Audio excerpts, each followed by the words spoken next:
are back on the channel. Fabrizio Romano here as always, and today, guys, with a big pleasure, with a massive guest today with us is Jordi Cruyff. Thank you for your time, Jordi. How are you?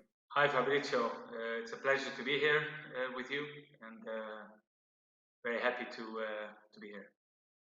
Yeah, I'm really grateful for this interview because, Jordi, you are football. You are football in everything, no? From your family, obviously, but also from what you did by yourself in different roles into football. What's next for you? So I wanted to start this interview together talking about the future, because we will enter into what you did, what's part of your history in different clubs. But I wanted to start from your future because it's, I think, an important step for you now, the one you are gonna take for your future, and it's about coaching again. You want to enter again into the coaching world. If you can explain us what's about this idea you have for your future in your next chapter. Yes, I think first of all, I'm like everybody in football, you have a passion for the sport. I've been lucky to have lived it as a football player. And I think all that emotional side of being a player, I think it's always a very good experience for the day after. Of course, after my career, I was sport director for many years. Then I went to coaching, and I was into coaching around 4 or 5 years. And then Barcelona called to help them in a sport director role. And of course, that call is always a very special one, a very emotional one, with a history that also I have myself, but also the family history. And I just felt it was a good moment to step in. But I always knew that eventually I would like to go back to coaching again. So I thought for a few years to help out in any way that was necessary, and I did it with a lot of pleasure. But my plan was always to after this step to go back to coaching again, which, as I said before, I was already doing for 4 or 5 years. And now it's again the time that I feel I'm ready, with the right energy, with the batteries again full, and with a very good staff surrounding, because I think that's a vital part of football, Yeah. modern football nowadays, to have all specialists beside you. And yeah, ready for the next step. So let's hope. And I wanted to ask you about this next step, no? Because maybe other people with your name could decide to relax just on the name, stay on your country, your city. Your story is completely the opposite, no? You always decided to go away from home to build your own career, to try to do something different, to learn, to build something in new culture. And so what's next in terms of where would you like to work as a coach? So what's the potential idea for the next step for you? I think from a young age, when you have a father who's a football player, you get used to moving, new experiences. So from a young age, I'm used to moving and had interest in different cultures. And I think my career, basically as a player, I always played in Europe. And something inside me always likes the different experiences, and also to be in different continents, and to challenge yourself, to adapt to different ways of thinking, to adapt to culture, what things you can add to make, for example, the club you're working better. Yes, and I think it's also interesting that obviously a big part of your career as a director has been in Spain. We know at Barcelona. We will enter into that in a while. But it's important to say, I think, also about your coaching career and staying on your coaching career. If you ever had the possibility to work as a manager, as a coach in Spain, if it was maybe close in some moments of your career. Yes, for sure. I think, especially when I was coaching in China in 2 or 3 years ago, China at that time was a very interesting market. I think a lot of top European coaches were also there. I stayed 3 years in 2 different clubs. And I must say it was, there were moments that in teams from Primera División, I would say actually 3 times to be precise, I was very close to coming back. But due to the different time schedule of the seasons, of the football season in China, for example, is from January to December. Spain is from summer to summer. Yeah. So basically, I was not free to go, and I tried, but it didn't work out. But since I had a contract, I had to respect it. Okay, maybe also something with Barcelona. It ever happened with you that they considered that possibility, or your only possibility was, of course, as director, and we will enter into that, of course. Well, I've had it a few times, to be honest. in a moment, in difficult moments in the club, where there was a coaching change, maybe they needed a coach for 3-4 games. Of course, they knew I had the kind of experience, also knowing the club well. And it's a difficult one because on one side, it's always something, you work in a club, you need to help the club. But on the other hand, there's also the personal respect that I could have to a coach who was there, that I'm there to help. And I just don't think it's the right thing to move positions inside the same club, unless you're 30 years in the club, then it's a different kind of role. But for me, I just I felt it wasn't the correct thing to do at that moment. So I thought it was not the decision I had to make, not on a personal level, not on a human level, towards also the respect I have to the coaches who gave 100% in their job. And I don't want to be the person who kind of they see as a threat for their position. I'm there to help and to work together and to try to have the team to succeed. Of course, of course. And how important is to have in modern football, in your opinion, this vision on different points of view? As we mentioned before, you are football everywhere in your life, but you have this experience as a head coach and then as a director in a big club, of course, winning in a big club like Barcelona, also with a lot of pressure as always in top clubs. So how important is, in your opinion, to have this different vision you can bring to your future club soon? In football, there's a lot of different specialities nowadays. And the table of football, it's basically to be a football player. There's one chair for that. There's one to be a coach. There's one to be a sport director. And then probably the other side of football, inside football, is the world of agency. And the truth is, I've had the honor and the luck to be able to sit on 3 chairs at the table, which means the playing career, as I said before, with good and bad times, which helps you a lot when you are in say the day after football you're coaching or you are doing the sport director. You have a very good understanding about players that can be disappointed, how they react when they're injured. I've been through it all, so I think it's an advantage. Also, when you go to a club and you're a sport director, you know the pressure of the coach.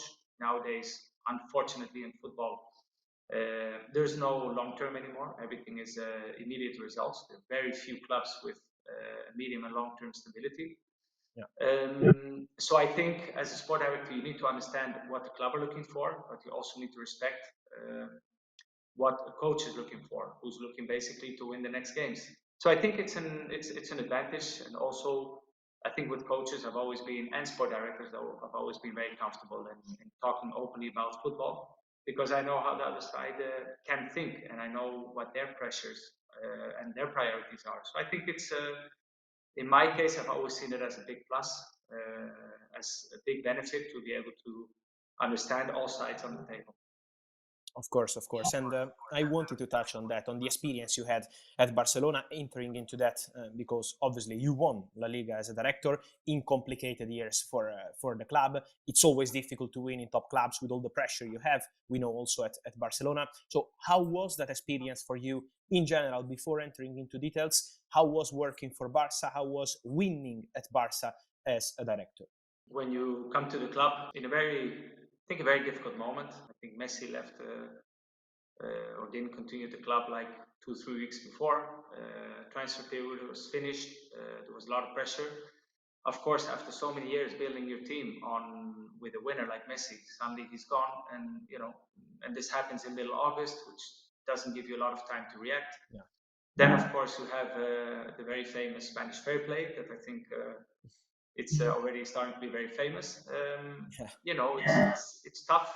There's numbers you need to respect, and then you need to work the way around. You don't have the situation, that you can just choose what you want, but you have to make tough decisions, which sometimes are not nice, and sometimes you need to let good players go. But there's other reasons for it that maybe the fans don't always understand. It has to do with with entering or being inside in a good way with the financial fair play. For me, it was a huge pleasure in the sense that I worked very comfortable with the people around me, with the coach, also with Matteo at that time, and I think we had a very good synchronization in terms of always having open discussions about why this player and why not the other one, or just in all decisions were always made in as a team, as a group, never in an individual way. And I think that was very important because the club is in a special situation.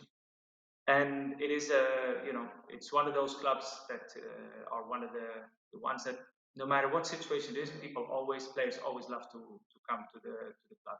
But we had the financial fair play limitations that made it hard, and then you need to make strategic decisions a lot of times, which are not always understood. But when you add all the things that you need to mix in the club, then there's decisions that sometimes are not the most popular ones. But I can only speak, very happy, very proud. Of course, if you're in the club and then you win the league and Super Cup against Real Madrid, which is always a more special feeling. Yes, and also despite these issues, as you mentioned, with financial fair play, you were still able to, thanks to the strategy and the idea you had as a team, as you mentioned, to bring in some big names, some important players. I wanted to mention some of them, starting with Robert Lewandowski, because signing Lewandowski in that moment from a difficult club when it's about selling stars like Bayern, how was that negotiation? How do you remember that moment as a director to be involved in such an important deal for Robert Lewandowski joining Barça?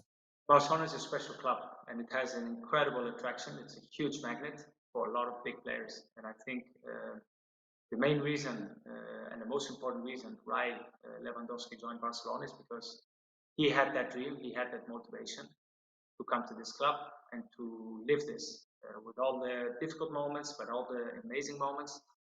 And I think when a player really wants to come, knowing the difficulties that the fair play issues that the club also had, I think then, when Lewandowski wants to club, as a club, you're already open. But when you see he's willing to do a lot of things, even, financially, just to come here and to fulfill his dream, then it's a signing you need to make. And I think if you look at his numbers over these 2 seasons, he's done what he's always done, which is basically to score goals non-stop. Yeah, and I think another one is for sure Ilkay Gundogan, another important signing for Barça. What he did for Manchester City is unbelievable, and also how important he was for Manchester City is something really, really crucial to underline. And you were still able to convince the player. I was hearing that he had many possibilities. A player like Gundogan had the chance to stay at Man City or maybe move to Saudi with crazy financial proposals. So he had several possibilities, and he also wanted strongly to go to Barça. How was that for you to bring a player like Gundogan in that moment to Barcelona, and how was the feeling also in negotiating with him? With Gundogan, it was the fact that he was finishing contract, and the truth is he could choose any club he wanted. I'm sure he had offers all over the place because the stats also at City were amazing. But I think it's also one of those situations that this was a dream he wanted to fulfill. And the truth is, yes, you need to speak with him to convince him. And again, with our fair play situation, people have a lot of questions. So I think with him, it was just basically explaining the idea of the club, explaining what his role would be, explaining that he comes from a winning club, he's hugely respected. And Barcelona have also a lot of young players. I mean, there's been games that 3 17-year-olds are in the lineup of Barcelona playing, which is very unusual in football. And he's one of those leaders that has to not only play well, but also guide them through their process so that young players, they can not feel all the pressure. And I think Gundogan has done an exceptional job. Also, the fact that England is a very transitional league. Spain is a little bit more, I would say, positional and technical. And if a player in his 30s can play the amount of games he played, then we have no doubt about his adaptation to Spanish football. Yeah, I think this is a really interesting point, the one you mentioned about England and Premier League, because it was a strategy from your side to bring in players from Premier League. Of course, we mentioned Gundogan, but also Aubameyang, who had immediately a fantastic feeling with Barcelona environment, the city, the fans. So that was a great signing for you, but also Christensen, also Adama Traoré. So the idea to sign players from Premier League, if you can explain us why this strategy to sign from that market in that strong way. Yeah. By the way, the Aubameyang was one of those players that it was really difficult to make that decision. But we just signed Lewandowski, and Auba is a player that just has to play. He deserves it. But especially it had to do with the fair play. I mean, if it was for Barcelona, the fans, the staff, and all of us, we would have loved that he would have stayed many more years. Now, the Premier League, I think there's 2 main reasons. So we were looking for players that even if they didn't play a lot of minutes, but they're in a league which is physically good, so that they could sign with us in beginning January and they could immediately play football, that they didn't need 1 or 6 weeks of training to get physically prepared. But I think players that are in England are always physically prepared because of the intensity of the league, basically. The physical side, I think if you play in the Champions League, we felt it in some games. We suffered with box-to-box. In Spain, football is a little bit different, but if you want to compete, you need to know how to also adapt to, to how your opponent will be. And I think we saw that England always has these kind of players. You cannot succeed in England unless you have that ability. You have the talent, but also you have the mentality of box to box. In other words, it's not about running, it's about quick reaction. And of course, also, if you look at it, financial operation, if you bring players who succeeded in England and things don't work out as everybody wants in the Spanish team, you know that they always have a way back to the Premier League, which is also financially they can afford to bring players back.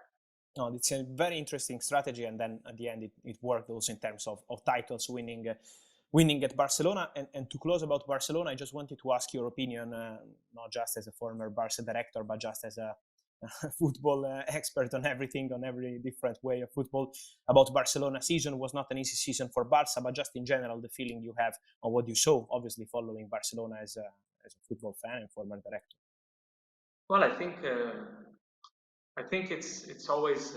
I mean, this is a club with a huge global, worldwide fan base, and I do think if you analyze things a little bit from the outside and without any emotion and not putting colors in your heart, but just to look from the outside, you see the club is also a little bit in in competing or trying to compete, but also you see that, as I said before, there's sometimes 3, 4, 17-year-olds on the field, even 16-year-olds, and this also shows you that you're in a moment of transition. You're just trying to, make a few changes. You take some older players, you take younger players, you try to develop them, give them time.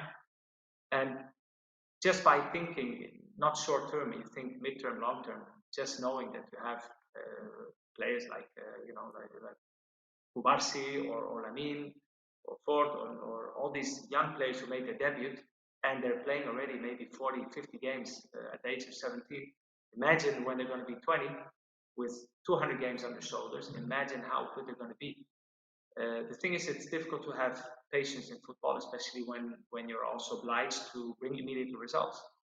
And it's hard to find this balance sometimes. But I do think if you look at mid-term, long-term, it's going to be there, because these players, youth always brings very good product, very good young players, and in the end, this is going to be the base of your club, just what it was when in the Guardiola times. Also, the youth had a very important role.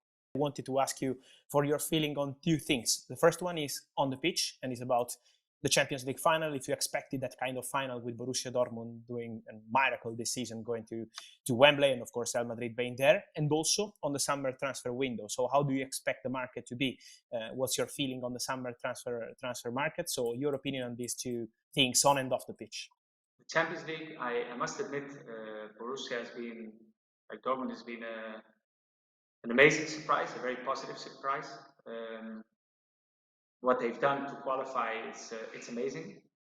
And with Real Madrid, maybe when you're a Barca fan or you think with the Barca eyes, you think they're always lucky, but there's a moment you understand it's not luck, it's a quality they have.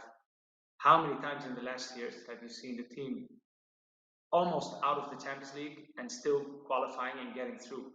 So to give you a clear one, it's hard. I do think the experience of Madrid in basically on the last years winning Champions Leagues, it always gives a little bit of advantage because you know how to play these games, because the final is always much different than any other European game. The final is only one game, and it's you do or you're out.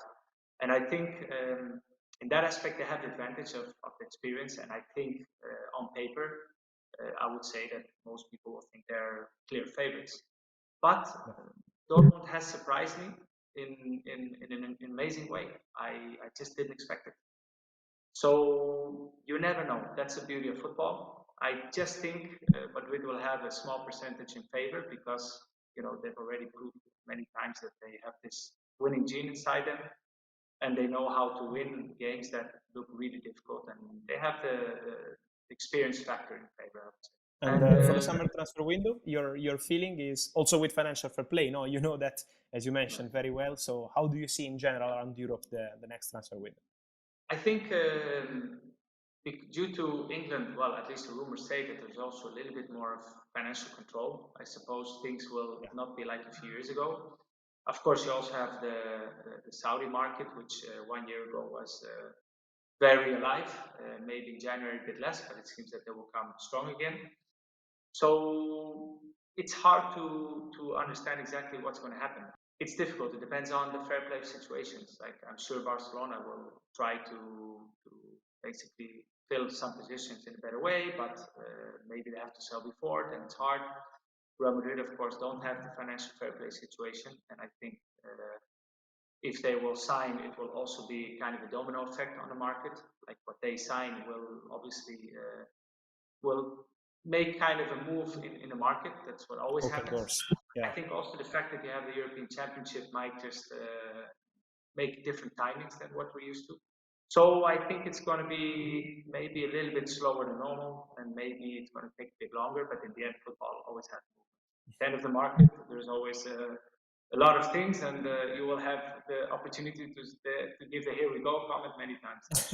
For sure. But thank you, Jordi. I just wanted to ask you, just to finish, I see behind you two wonderful shirts, because I'm a big football fan and shirts fan, because it's really special. So if you can tell us something about those wonderful and legendary shirts. This is with 2 stripes, as you can see. This is from my father, from the 74. This is incredible. And, there's not many of 2 stripes, so it's a very special one, and super happy, obviously, to have things from my father. Always makes me super happy. But this one, it's incredible you noticed, but this is a very special one. Also 74. And unbelievable. France. From the final. Yeah. So it's actually super interesting, because now it's the tournament is again in Germany. It's exactly 50 years after the World Cup. This is obviously the captain, Beckenbauer shirt, and of course. My father played only one game against Beckenbauer in that year, which was the final. So obviously it's one of the, I would say, most special shirts in that's incredible. Probably the history of football, especially being a legend. And my father and Beckenbauer always had a very close relationship, even though they were enemies in that aspect. But they also played in America and NASL a few times. And I always try to find things connected with my father. I don't know why, it just gives a feeling that he's close. So I have a lot of a huge collection, I would say. And that shirt, the Germany shirt, is one of the most special shirts that I think football has ever seen. No, unbelievable, really. Thank you for showing us. Was fantastic. And also, thanks for everything you shared with us. Good luck on your next chapter. I'm sure it's going to come soon as a manager. And thanks for everything, really. It's a pleasure to speak about football with you. Thank you very much, Fabrizio. Likewise. Thank you. Thanks a lot. And so, guys, thanks a lot again for following us. Thanks to Jordi Cruyff. And remember to send in your comments, and see you soon here on the channel. Ciao.